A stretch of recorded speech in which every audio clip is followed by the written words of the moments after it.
بسم اللہ الرحمن الرحیم۔ اللہم صلی علی محمد وآل محمد وعجل فرجہم۔ مقام شب معراج۔ ابو بصیر نے حضرت امام جعفر صادق علیہ السلام سے روایت کی کہ آپ نے اپنے آبائے طاہرین کی سند سے حضرت علی علیہ السلام سے روایت کی۔ انہوں نے کہا کہ رسول خدا صلی اللہ علیہ وآلہ وسلم نے مجھ سے ارشاد فرمایا، مولا علی کو مخاطب ہوتے ہوئے، جب میں شب معراج آسمانوں پر گیا تو ہر آسمان پر فرشتوں نے مجھے بشارتیں دیں، یہاں تک کہ جبریل امین علیہ السلام نے ملائکہ کے گروہ کے ساتھ مجھ سے کہا، اگر آپ صلی اللہ علیہ وآلہ وسلم کی امت علی علیہ السلام کی محبت پر جمع ہو جاتی تو اللہ دوزخ کو پیدا ہی نہ کرتا۔ علی علیہ السلام کو مخاطب ہوتے ہوئے پاک رسول خدا نے فرمایا، اللہ تعالی نے 7 مقامات پر مولا علی کو میرے ساتھ حاضر کیا، یہاں تک کہ میں مولا علی سے مانوس ہو گیا۔ ان میں سے پہلا موقع وہ ہے جب مجھے آسمانوں پر لے جایا گیا تو جبریل نے مجھ سے کہا، محمد صلی اللہ علیہ وآلہ وسلم آپ کا بھائی کہاں ہے؟ میں نے کہا، میں اسے اپنے پیچھے چھوڑ آیا ہوں۔ جبریل نے کہا، آپ اللہ سے دعا مانگیں وہ اسے آپ کے پاس حاضر کرے۔ اس وقت میں نے اللہ سے دعا کی تو تیری مثال میرے ساتھ موجود تھی۔ مولا علی کو مخاطب ہوتے ہوئے فرمایا تھا، میں نے وہاں ملائکہ کو سب باندھے ہوئے دیکھا۔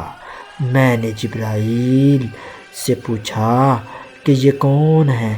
جبریل نے کہا، یہ وہ ہے جن پر اللہ قیامت کے دن فخر و مباحات کرے گا۔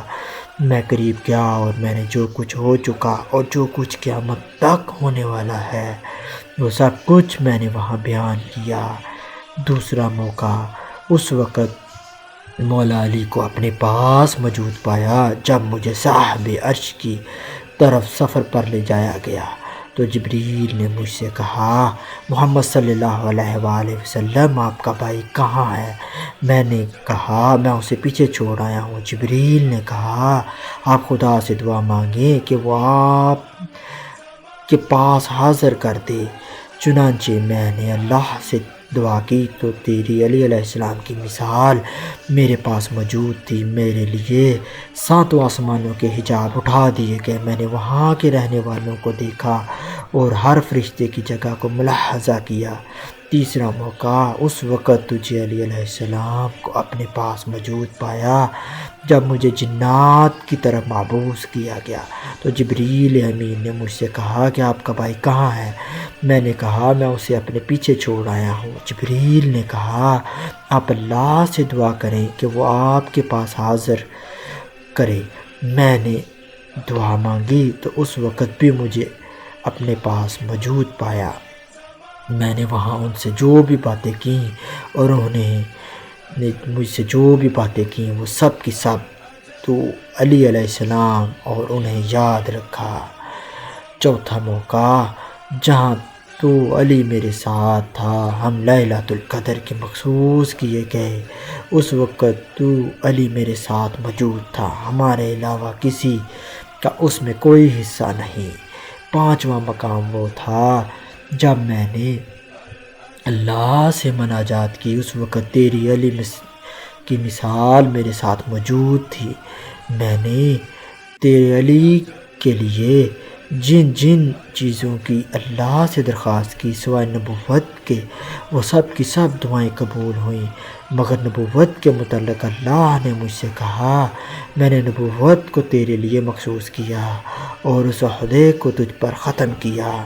چھٹا مقام وہ ہے جب میں نے بیت المعمور کا طواف کیا تو اس وقت مولا علی کی مثال میرے ساتھ موجود تھی۔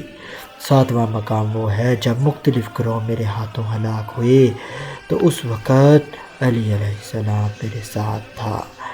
مولا علی کو مخاطب ہوتے ہوئے، اللہ تعالیٰ نے دنیا پر نگاہ ڈالی تو اس نے تمام جہانوں کے مردوں میں سے مجھے صلی اللہ علیہ وآلہ وسلم کو منتخب کیا۔ اللہ تعالیٰ نے پھر دوسری نگاہ ڈالی تو تمام جہان کے مردوں میں سے تجھے علی علیہ السلام کو منتخب کیا۔ اللہ تعالیٰ نے تیسری بار کائنات پر نگاہ ڈالی تو تمام جہانوں کی عورتوں میں سے سیدہ طاہرہ فاطمہ سلام اللہ علیہا کا انتخاب کیا۔ پھر اللہ تعالیٰ نے چوتھی بار کائنات پر نگاہ ڈالی تو اس نے تمام جہانوں کے مردوں میں سے حسن علیہ السلام اور حسین علیہ السلام اور اولاد سیدہ طاہرہ فاطمہ سلام اللہ علیہا کے ائمہ کو منتخب کیا۔